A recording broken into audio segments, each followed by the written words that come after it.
Anyway, Ida, when did it occur to you that journalism and media, but journalism was the career for you? Oh, I just knew. I knew when I was 11. And I obviously... How could you be so certain? Well, I was. I just was. I mean, I am certain. I am a certain person, I think. I make decisions and I make up my mind. And Dad was a journalist. And my parents' friends were all journalists and artists and photographers. And I used to look at them when they come over to Dad and Mum's for dinner.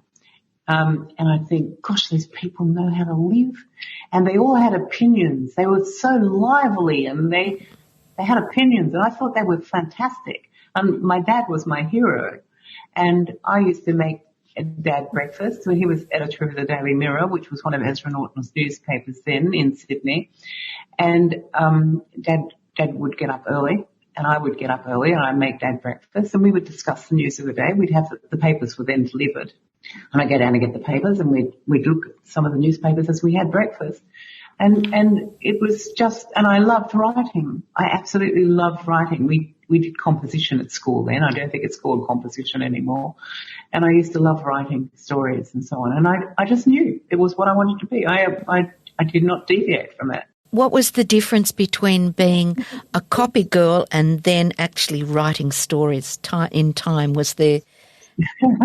A copy girl runs messages. So a copy girl, gets lunch, makes tea and coffee for 40 people in the morning and the afternoon. We used to have a funny old bell system, a bit like they had an upstairs, downstairs. And so one of the women in one of the offices would ring and the flat would come down and you'd think, oh, it's the news editor.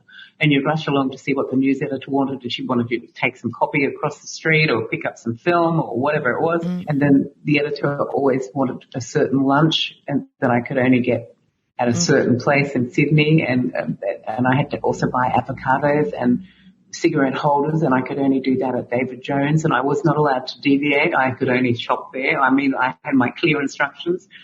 So you do learn. I mean, it's as bad as low as you can start a copy girl, and so the big difference was when being a cadet was you actually started to write some copy. I mean, sure, in the beginning it was paragraphs and blurbs and things like that, and weddings. We used to cover weddings galore, and I used to try and think of different ways to start the wedding copy so that it would be easy to read because there was a formula.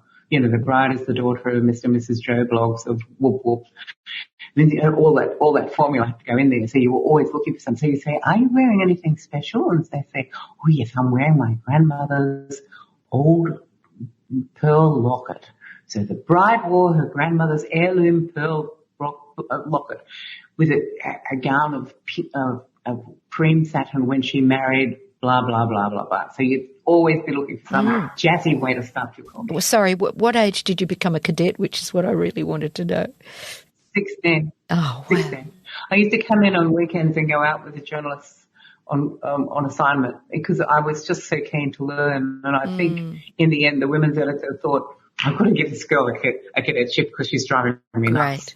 Right. That's the way. Ita, we know the technology has changed massively, but has journalism changed? The fundamentals haven't changed at all. The story has to be factual. You've got to check everything. You've got to make sure it's accurate. You try to keep bias out of it. So those rules never change. But, of course, the way we gather news has changed considerably. So when I started work, it would take 2 days to fly film out from London via Qantas to Sydney.